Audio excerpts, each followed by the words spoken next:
SEIU, with nearly 2 million members, is one of the largest unions in the United States. But SEIU, along with most unions in America, could be facing difficult times. Not only has union membership been declining steadily for over 3 decades, but the economic uncertainty caused by the current recession could erect new barriers to unionization.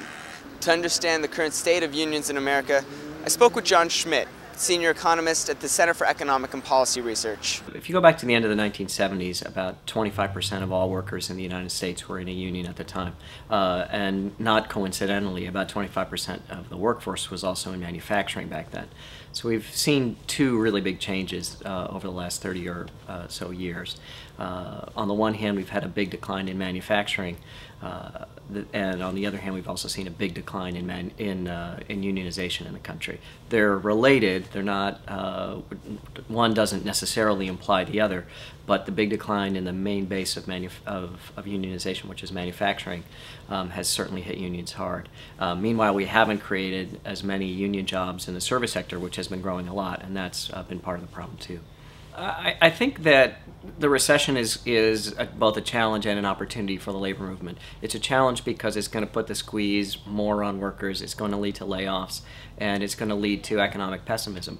But it really is also an opportunity because, among other things, what a recession, particularly a recession of a serious magnitude, is going to show is that the economic system that we have is not working well for everybody. So it's going to give people an opportunity to question whether or not people in charge really know what they're doing or not. Recessions can work both ways in terms of the impact on a union. On the one hand, the sectors that are going to be affected, typically manufacturing, are fairly well unionized, so there can be a big impact in a negative sense on union membership rates. On the other hand, when workers feel the squeeze, that's a time when they can most frequently turn to unions to try and help to address their problems. So there could be a pushback in the other direction. So it's hard to know, and a lot of it actually really depends on the organizational structure and organizational state of the union movement. The other issue is this coming year there's a big debate in the United States about to take place over something called the Employee Free Choice Act, which is a piece of legislation that would make it much easier for unions to organize workers in the private sector.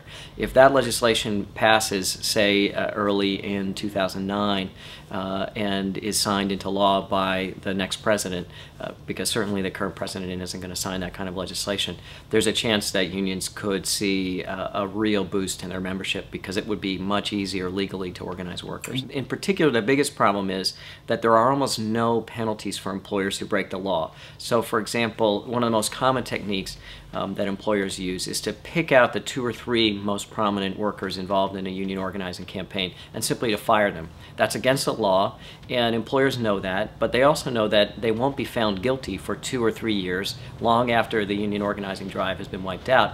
And the typical fines are something on the order of $2,000 or $3,000.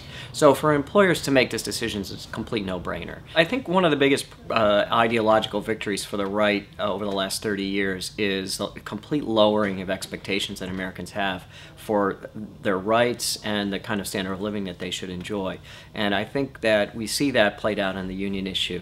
That workers that 25 or 30 or 50 years ago would have had a strong sense of what their rights were and that their rights are being violated have been persuaded that the economy's tough, globalization's tough, there's not much we can do, and if we're losing some of our rights, well, this is really just beyond our control. And I think that is both a cause and a symptom of the lack of union strength in this country. If we had a strong union movement, I think that it would be the kind of thing that could provide some guidance to workers and workers in unions about what their rights are and what kind of expectations they should have about the way the economy functions. The other huge benefit of unionization from a perspective of workers in the United States is that unions do tend to be very supportive of a broad social agenda that benefits workers more broadly. Unions, for example, were very at the center of the struggle to have an 8-hour workday and a 40-hour work week.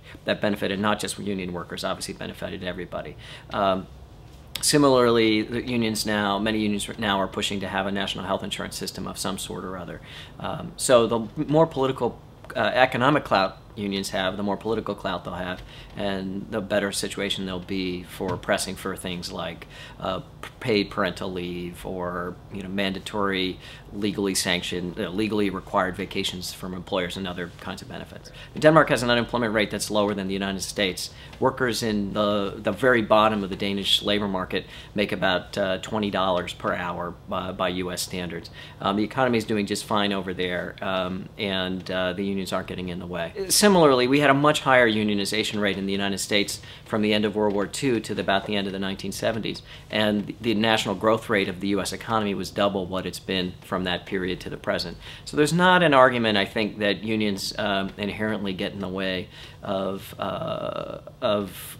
rapid economic growth. There's not even an argument that they in the past have done that in this country. On the contrary, when we had strong unions, we had rapid growth. And in the period that we've seen a decline in unionization rates, the growth rates have actually fallen off.